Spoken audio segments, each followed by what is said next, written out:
নমস্কাৰ প্ৰিয় দৰ্শক, পুনৰ এবাৰ আপোনালোক সকলোকে আমাৰ চেনেলটোৰ এটা গুৰুত্বপূৰ্ণ ভিডিঅ'লৈ আন্তৰিক সকলোকে স্বাগতম জনাইছো। প্ৰিয় দৰ্শক, আজিৰ এই ভিডিঅ'টোৰ জৰিয়তে আমি আপোনালোকৰ লগত আলোচনা কৰিম ঘৰলৈ কপৌ চৰাই আহিলে কি সংকেত লাভ কৰা হয়। লগতে আপোনাৰ ঘৰলৈ যদি কেতিয়াবা কপৌ চৰাই অহা দেখা পায়, তেতিয়া আপুনি কি কাম কৰাটো জৰুৰী। এখন ঘৰলৈ কপৌ চৰাই আহিলে কি শুভ সংকেত আৰু কি অশুভ সংকেত প্ৰদান কৰে।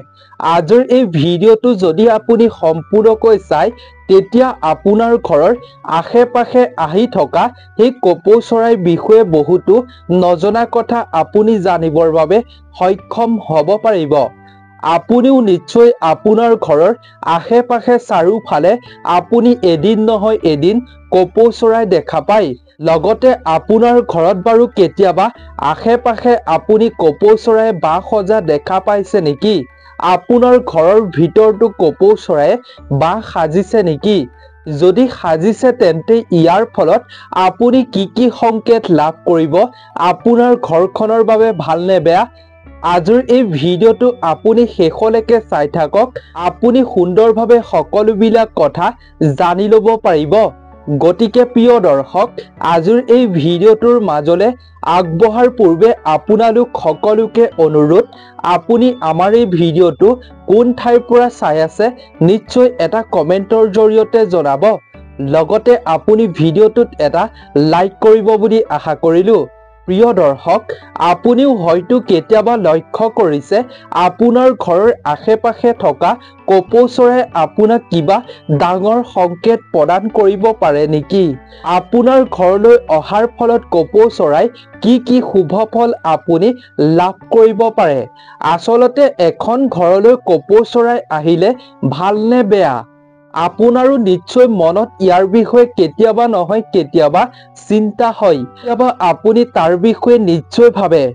আজিৰ ভিডিঅ'টো আপুনি চাওক, তাৰ বিষয়ে আপুনি বহুতো কথা জানিব পাৰিব। কপৌ চৰাইৰ বিষয়ে আজিৰ ভিডিঅ'টোত আপুনি বহুখিনি নজনা কথা জানিব পাৰিব। গতিকে আপুনি যদি আজিৰ ভিডিঅ'টো চাই ভাল পায়, তেন্তে আপোনাৰ বন্ধুবৰ্গ, আত্মীয় স্বজনৰ লগতো শ্বেয়াৰ কৰিব, যাতে তেওঁলোকেও কপৌ চৰাইৰ বিষয়ে এইখিনি কথা সুন্দৰভাৱে জানি ল'বলৈ সক্ষম হয়। গতিকে প্ৰিয় দৰ্শক, বলক তেন্তে বেছি পলম নকৰি আজিৰ ভিডিঅ'টোৰ জৰিয়তে আমি কপৌ চৰাইৰ বিষয়ে বহুতো নজনা কথা সুন্দৰভাৱে জানি লওঁ। কপৌ চৰাই ঘৰলৈ আহিলে কি হয়, বাহ সাজিলে কি হয়, লগতে কপৌ চৰাই ঘৰলৈ আহিলে আপুনি কি কাম কৰাটো উচিত, যাৰ ফলত আপুনি সুফল পাব পাৰিব। টকা পইচাৰ সমস্যা আপোনাৰ ঘৰলৈ কেতিয়াও নাহিব। টকা পইচাৰ আগমন হ'ব আপোনাৰ ঘৰলৈ। সুখ সমৃদ্ধি থাকিব আপোনাৰ ঘৰত, যি কাম আপুনি কপৌ চৰাই দেখিলে কৰাৰ ফলত। তেন্তে আহক আমি তাৰ মাজলৈ আগবাঢ়ো। তাৰ আগতে আপোনালোক সকলোকে এটা সৰু অনুৰোধ, যদি আপুনি পোনপ্ৰথমবাৰৰ বাবে আমাৰ এই চেনেলটোৰ ভিডিঅ' চাই আছে, অৰ্থাৎ আমাৰ এই চেনেলটোত পোনপ্ৰথমবাৰৰ বাবে ভিজিট কৰিছে যদি, তেন্তে প্ৰিয় দৰ্শক, এই চেনেলটো ছাবস্ক্ৰাইব কৰি ছাইডত থকা ঘণ্টাৰ দৰে আইকনটো অন কৰি ৰাখিব। যেতিয়া আমি নতুন ভিডিঅ' আপলোড কৰিম, তেতিয়া আপুনি সকলোতকৈ আগত দেখিবলৈ পাব। আৰু এটা নজনা কথা আপুনি জানিব পাৰিব প্ৰতিদিনে এই চেনেলটোৰ জৰিয়তে। সেইবাবে আপুনি চেনেলটো ছাবস্ক্ৰাইব কৰি ছাইডত থকা ঘণ্টাৰ দৰে আইকনটো অল কৰি ৰাখিব বুলি আশা কৰিলোঁ। তেন্তে আহক আমি আজিৰ এই ভিডিঅ'টোৰ মূল বিষয়বস্তুলৈ আগবাঢ়ো। দৰ্শক, চৰাই বাহৰ বিষয়ে জানেনে? কোনটো চৰাই বাহ সজাটো অত্যন্ত শুভ, লগতে কোনটো চৰাই বাহ সজাটো অশুভ? আপুনি জানেনে? জানক ইয়াৰ বিষয়ে আজিৰ ভিডিঅ'টোৰ জৰিয়তে। বিভিন্ন প্ৰকাৰৰ চৰাই আৰু প্ৰাণীয়ে আমাৰ সকলোৰে ঘৰৰ আশে-পাশে বাহ সাজে। কোনটো বাহ শুভ, কোনটো অশুভ আপুনি কেতিয়াবা জানেনে? আপোনাৰ ঘৰত চৰাই বাহ সজাটো স্বাভাৱিক, বহু সময়ত সেই চৰায়ে আমাৰ ঘৰৰ ভিতৰত বা বাহিৰত বাহ সাজে। আমাৰ বেছিভাগ মানুহেই ঘৰখন লেতেৰা হোৱাৰ ভয়ত সেই চৰাই বাহবোৰ ভাঙি অতাই পেলায়। কিন্তু আপুনি জানেনে, ঘৰত বহু চৰায়ে বাহ বনোৱাটো অতি শুভ বুলি গণ্য কৰা হয়। ইয়াৰ অৰ্থ হ'ল ঘৰখনলৈ ধন সম্পত্তি সুখ সমৃদ্ধিৰ আগমন হয়।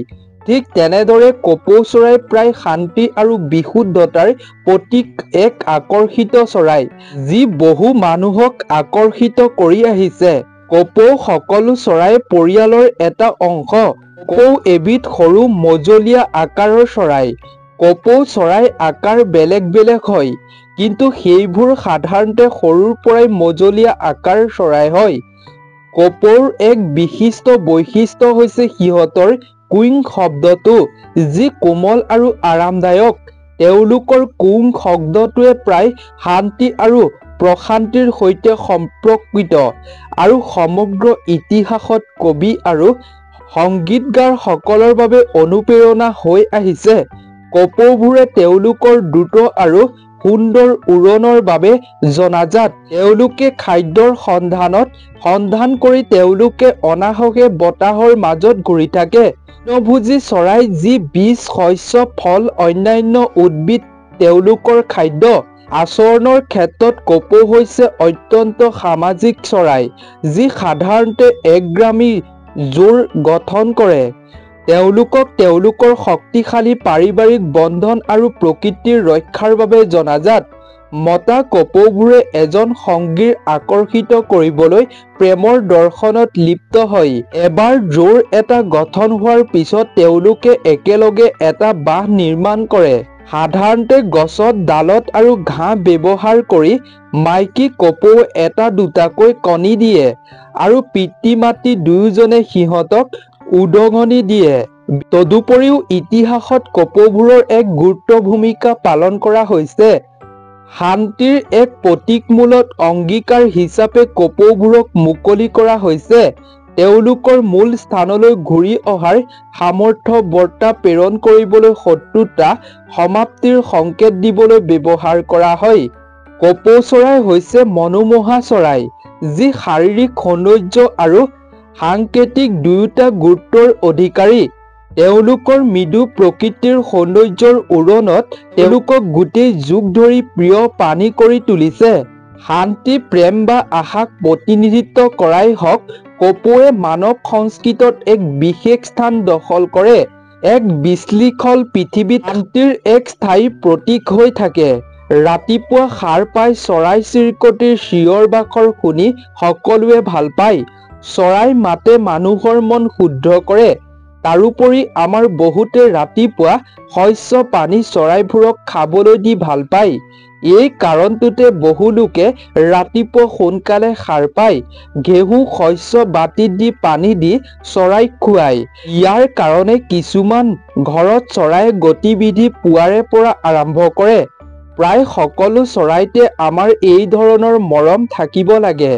প্ৰিয় দৰ্শক, ঘৰত চৰাইয়ে বাহ বনোৱাটো অতি শুভ বুলি শাস্ত্ৰত গণ্য কৰা হৈছে। ইয়াৰ ফলত ইতিবাচকতা সূচায়। তাৰ অৰ্থ হ'ল ঘৰখনলৈ সুখ আৰু সমৃদ্ধি আহিব। সুখ আৰু সমৃদ্ধি, ধন সম্পত্তিৰ আগমন ঘটিবলৈ ওলাইছে।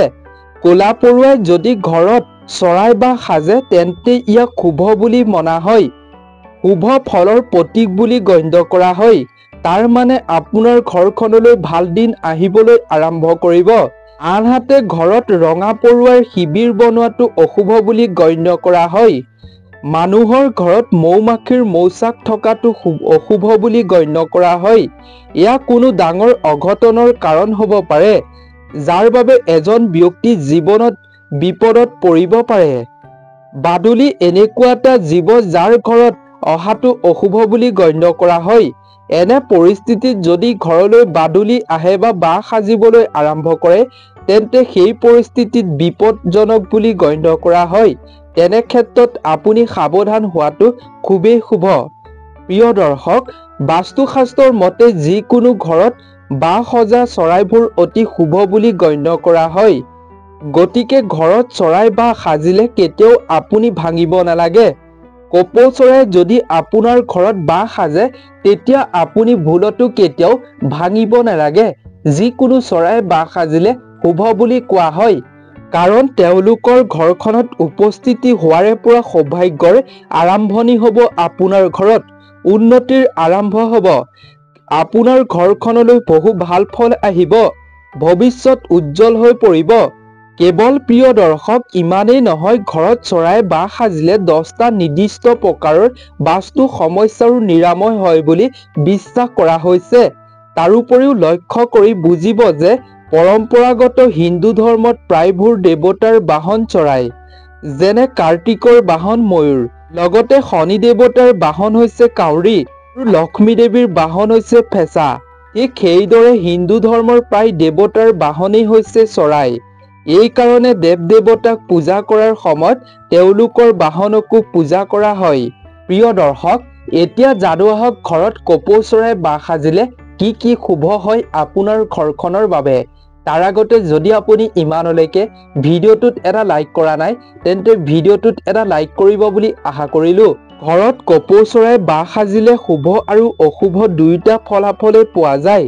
সাধাৰণতে কপৌ চৰাই যিকোনো ওখ অট্টালিকাৰ বেলকনিত থাকি ভাল পায়, যাতে মেকুৰী, কুকুৰ, অন্যান্য জীৱৰ পৰা সুৰক্ষিত হৈ থাকিব পাৰে। সাধাৰণতে দেখা যায় যে কপৌ চৰাই সাধাৰণতে মানুহৰ বাসস্থানত বা তেওঁলোকৰ ওচৰৰ ঘৰৰ আশে-পাশে বাহ সাজে। আপুনি জানি আচৰিত হ'ব, জনপ্ৰিয় ধৰ্মীয় বিশ্বাস অনুসৰি কপৌ লক্ষ্মী দেৱীৰ ভক্ত। গতিকে এটা কপৌ ঘৰলৈ অহাৰ অৰ্থ হ'ল যে আপোনাৰ দুৰ্ভাগ্য এইবাৰ সৌভাগ্যলৈ সলনি হ'ব। যি ঘৰত তেওঁলোকে বাস কৰে সদায় সুখ সমৃদ্ধিৰে সেই ঘৰ ভৰি থাকে। গতিকে যদি কেতিয়াবা আপোনাৰ ঘৰত কপৌ এটাই বাহ সাজিছে তেতিয়া আপুনি বাহটো ভাঙিবলৈ চেষ্টা নকৰিব। কেতিয়াবা আপোনাৰ ঘৰত কপৌ এটাই বাহ সাজিবলৈ চেষ্টা কৰা দেখা পায় তেন্তে তাক আপুনি খেদি নিদিব। ঘৰখনৰ ধ্বংস আপুনি নিজেই মাতি নানিব। আনকি কপৌক খাদ্যৰ বাবে, শস্য খুওৱাৰ বাবে আপুনি পানী দিব পাৰে, কাৰণ কপৌ আগমনৰ অৰ্থ হ'ল আপোনাৰ ঘৰখনত কোনো অভাৱ নহ'ব। প্ৰিয় দৰ্শক, সেইবাবে আপোনাৰ ঘৰলৈ যদি কপৌ চৰাই আহে আৰু আপোনাৰ ঘৰৰ আশে-পাশে কপৌ চৰাই বাহ সাজিবলৈ আৰম্ভ কৰে, তাক অতি শুভ বুলি গণ্য কৰা হয়। কাৰণ কপৌ চৰাই হৈছে লক্ষ্মী দেৱীৰ ভক্ত বুলি শাস্ত্ৰত কোৱা হৈছে। সেইবাবে আপোনাৰ ঘৰখনলৈ ভাল দিনৰ আগমন ঘটিব যদি কপৌ চৰাই অহা দেখা পায় বা ঘৰত বাহ সজা দেখা পায়। তাৰ প্ৰতি আপুনি ধ্যান কৰিব, আপুনি খুব কম দিনৰ ভিতৰতে ইয়াৰ ফল পাবলৈ সক্ষম হ'ব। গতিকে প্ৰিয় দৰ্শক, আজিৰ ভিডিঅ'টো ইমানেই আছিল। আশা কৰোঁ ভিডিঅ'টো চাই নিশ্চয় ভাল পালে। কপৌ চৰাইৰ বিষয়ে নিশ্চয় আপুনি সুন্দৰভাৱে জানি ল'ব পাৰিলে। যদি আপুনি আজিৰ ভিডিঅ'টোৰ জৰিয়তে এটা নজনা কথা জানিব পাৰিলে, কপৌ চৰাইৰ বিষয়ে জানি ভাল পালে, তেন্তে আপোনাৰ বন্ধুবৰ্গ, আত্মীয়ৰ লগত যিমান পাৰে শ্বেয়াৰ কৰক, যাতেও তেওঁলোকৰ ঘৰলৈ অহা কপৌ চৰাইৰ বিষয়ে তেওঁলোকে এইখিনি কথা সুন্দৰভাৱে জানিব পাৰে। গতিকে নতুন এটা ভিডিঅ' প্ৰস্তুত কৰি আপোনালোকৰ মাজলৈ পুনৰ এবাৰ আহিম। আপোনালোক সকলো ভালে থাকক, সুস্থ থাকক, তাৰে আমিও কামনা কৰিলোঁ। আজিৰ এই ভিডিঅ'টোৰ পৰা বিদায় লৈছোঁ। ধন্যবাদ।